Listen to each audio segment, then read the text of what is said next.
Kemudian pertanyaan yang kedua tadi dari Ibu Falasifah, yang pertama apa yang dimaksud dengan akhlak Rasulullah, karena istri beliau tercinta mengatakan bahwa akhlak Rasulullah itu adalah Al-Quran, itu yang pertama. Yang kedua, peringatan Maulid Nabi itu apakah termasuk mengkuduskan Nabi gitu ya? Pak Adi, mohon maaf ini dibatasi sampai jam 6:04 ya. Iya, betul. Jadi peringatan Maulid Nabi Shallallahu Alaihi Wasallam itu sebenarnya begini, Bapak Ibu semuanya. Jadi kita memperingati Nabi ini sebenarnya kan peringatan Maulid Shallallahu Alaihi Wasallam itu sudah jauh-jauh hari sebelumnya. Al-Quran menceritakan tentang peristiwa-peristiwa yang berkaitan dengan Nabi Shallallahu Alaihi Wasallam itu juga sudah Maulid sebenarnya. Ya. Jadi Allah Subhanahu Wa Taala saja bermaulid sebenarnya, bermaulid, menceritakan, gitu, menceritakan bagaimana akhlak Rasulullah seperti tadi di dalam surat At-Taubah ayat 128. Allah Subhanahu Wa Taala menceritakan Rasulullah itu adalah orang yang bebannya paling berat, harisun alaikum, sangat menginginkan kebaikan, kemaslahatan untuk kalian semuanya, begitu kan, kebaikan untuk kita semuanya. Raufur Rahim, amat belas kasihan, penyayang, begitu kan.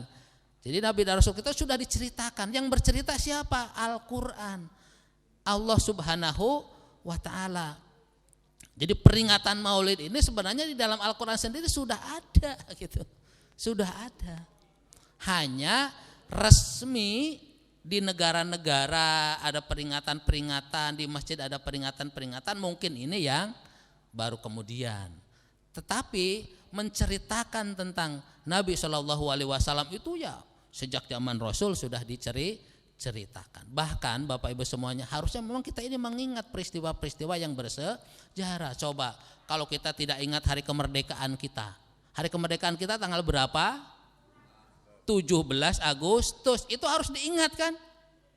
Kenapa? Tanda syukur kepada Allah Subhanahu Wa Taala. Kalau Pak Ade enggak hafal hari kemerdekaan Republik Indonesia tanggal berapa? Tanggal 30 September 2022. Itu kan enggak bersyukur. Masa hari kemerdekaannya saja tidak ingat? Masa hari kemerdekaannya saja tidak dirayakan? Kalau saya tanya Bapak Ibu semuanya, nikmat yang paling besar itu apa? Nikmat yang paling besar khususnya untuk umat Islam itu apa? Diturunkannya, diutusnya Nabi Muhammad Shallallahu Alaihi Wasallam. Tidak ada nikmat yang lain kecuali turunkannya Nabi Shallallahu Alaihi Wasallam, sehingga kita semuanya bertemu dengan yang namanya agama Islam.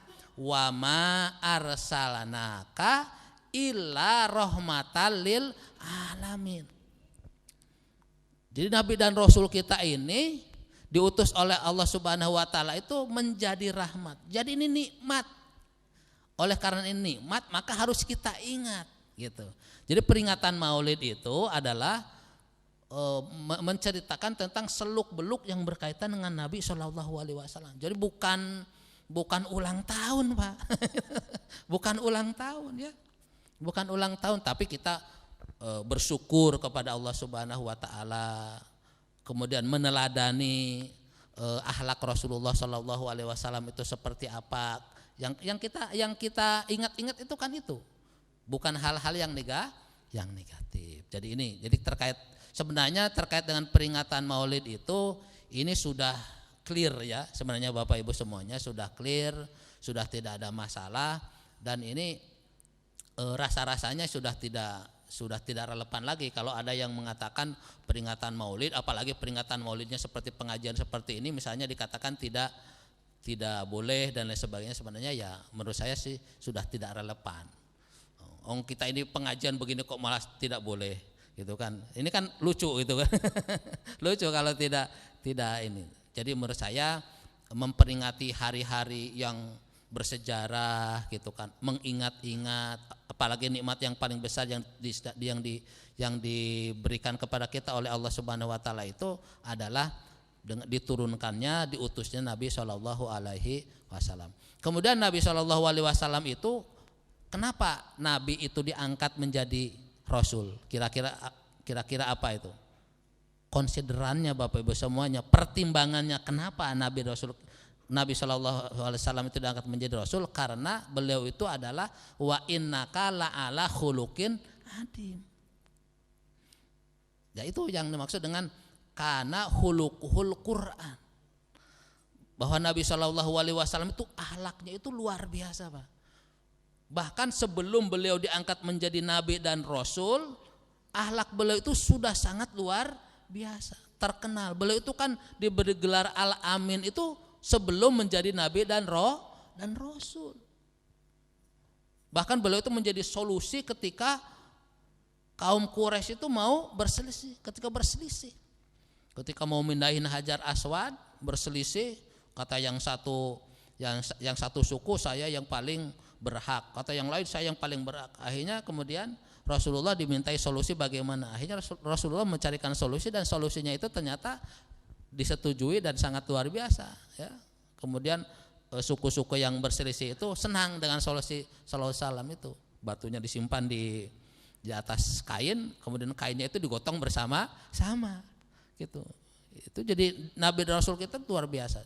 Nabi dan Rasul kita ini terbebas lah dari perilaku jahiliyah yang biasa dilakukan oleh orang-orang jahiliyah ketika itu. Jadi Nabi dan Rasul kita ini memang akhlaknya itu agung, akhlaknya itu mulia, sifatnya itu juga luar biasa. Maka ini yang dimaksud dengan kana khuluqul Quran, akhlak Rasulullah itu Al-Quran adalah jadi Al-Quran yang berjalan itu, Al-Quran yang real, Al-Quran itu adalah Rasulullah Shallallahu Alaihi Wasallam. Jadi praktek Al-Quran itu seperti apa? Yaitu Rasulullah Shallallahu Alaihi Wasallam dalam kesehariannya.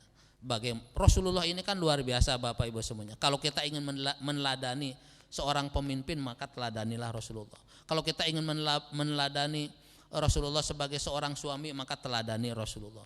Rasulullah sebagai manusia biasa, teladani Rasulullah. Apapun ada di Rasulullah Shallallahu Alaihi Wasallam, sebagai pemimpin, sebagai suami, sebagai hakim, ya, sebagai apa saja ada di Rasulullah Shallallahu Alaihi Wasallam. Maka kemudian tadi oleh Pak Moderator disampaikan, laqad kana lakum fi Rasulillahi uswatun hasanah.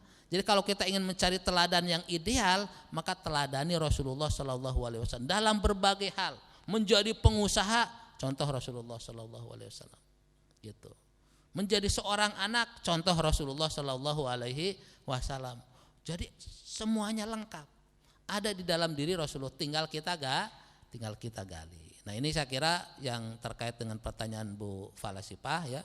Jadi menurut saya memang Rasulullah Shallallahu Alaihi Wasallam itu akhlaknya luar biasa, sangat mulia sekali, sangat agung sekali, penuh dengan ilmu. Maka kemudian dengan pertimbangan itu Rasulullah sebagai manusia biasa diangkat oleh Allah Subhanahu Wa Taala menjadi Rasul.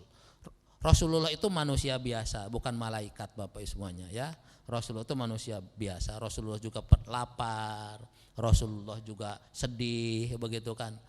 Dan dia sifat-sifat manusia semuanya. Rasulullah juga menikah, gitu kan, sama. Tetapi karena kemuliaan akhlaknya, maka kemudian Rasulullah itu diangkat menjadi Nabi dan Rasul, gitu. Saya kira itu Pak. Kemudian pertanyaan terakhir Pak Profesor, ini dari Pak Doyo. Yang pertama tadi menanyakan berkaitan sodakoh. Umumnya sodakoh itu berbentuk materi lah. Ini bisakah sodakoh dengan bentuk yang selain materi? Kemudian yang kedua, anak atau cucu bersodakoh untuk orang yang meninggal, tadi sudah disinggung yang pertama tadi. Jadi yang pertama saja, sodakoh bisakah dengan bentuk yang selain materi? Kata Rasulullah SAW, tabassumuka fi wajhi ahika sodakotun. Jadi tersenyum kepada saudara kamu itu adalah sodakoh. Jadi makanya sodakoh itu pengertian sangat luas sekali. Nah yang spesifik itu istilahnya zakat, yang spesifik itu istilahnya infak. Kalau infak materi, makanya infak senyum nggak ada. Kalau infak ya menyingkirkan duri dari tengah jalan, tidak ada. Menyingkirkan duri dari tengah jalan itu namanya sodakoh gitu. Kemudian tersenyum namanya sodakoh. Kemudian kita membangun masjid, itu namanya sedekah gitu. Itu karena nah kalau infak itu biasanya umumnya harta. Konkretnya umumnya uang gitu kan, uang. Misalnya tadi memberikan infak, memberikan uang kepada orang tua, memberikan uang kepada istri, memberikan uang kepada anak, nah, kebutuhan-kebutuhannya itu. Infak itu berupa materi, bukan berupa benda. Kalau berupa benda itu adalah sedekah. Sedekah itu lebih umum, sedekah itu lebih umum. Jadi semuanya bisa disebut dengan sedekah begitu. Jadi ini yang terakhir mungkin ya Pak Holis ya. Jadi sedekah itu bisa apa saja.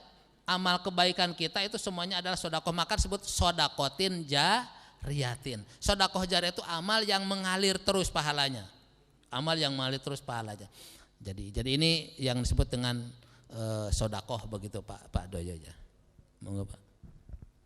Bapak Ibu adik-adik yang kami hormati, inginnya membuka termin yang kedua tapi ternyata jam 6, hampir jam 6 lebih seperempat. Oleh karena itu kami mohon Pak Profesor untuk mengakhiri dengan doa. Mohon maaf ya Bapak Ibu, kami tadi sudah mengatakan ada 2 termin tapi ternyata menarik. Jadi satu penanya ada 5, ada 2, itu ternyata menyita waktu dan alhamdulillah antusias gitu. Tapi karena waktu juga sudah menunjukkan pukul 6 lebih 12 menit, karena itu kami mohon untuk mengakhiri dengan doa Pak Profesor. Mari Bapak Ibu semuanya kita berdoa mudah-mudahan keimanan, keislaman kita dikuatkan oleh Allah Subhanahu wa taala. Amin ya rabbal alamin. A'udzubillahi minasyaitonirrajim. Bismillahirrahmanirrahim. Alhamdulillahirabbil alamin. Allahumma shalli ala sayidina Muhammad wa ala ali sayidina Muhammad. Allahumma inna nas'aluka mujibati rahmatika wa azaima maghfiratika wal ismata min kulli danbin wal ghanimata min kulli birrin was salamata min kulli ismin la tada'lana fi majlisina hada danban illa ghafartahu wala aiban illa satartahu wala hamman illa farrajtahu wala dainan illa qadaitahu wala hajatan min hawaijid dunya wal akhirah ya lakaridhan illa qadaitaha wa yassartaha ya rabbal alamin wa ya arhamar rahimin. Rabbana la tuzigh qulubana ba'da idh hadaitana wa hab lana min ladunka rahmatan innaka antal wahhab. Rabbana atina fid dunya hasanah wa fil akhirati hasanah wa qina adzabannar walhamdulillahi rabbil alamin. Terima kasih, kan kita akhiri bersama-sama dengan membaca doa kafaratul majelis. Bismillahirrahmanirrahim. Subhanakallahumma rabbana wa bihamdika asyhadu an la ilaha illa anta astaghfiruka wa atubu ilaik. Saya sebagai moderator, apabila ada kekurangan kesalahan mohon dimaafkan, mudah-mudahan bermanfaat. Saya akhiri, wassalamualaikum warahmatullahi wabarakatuh.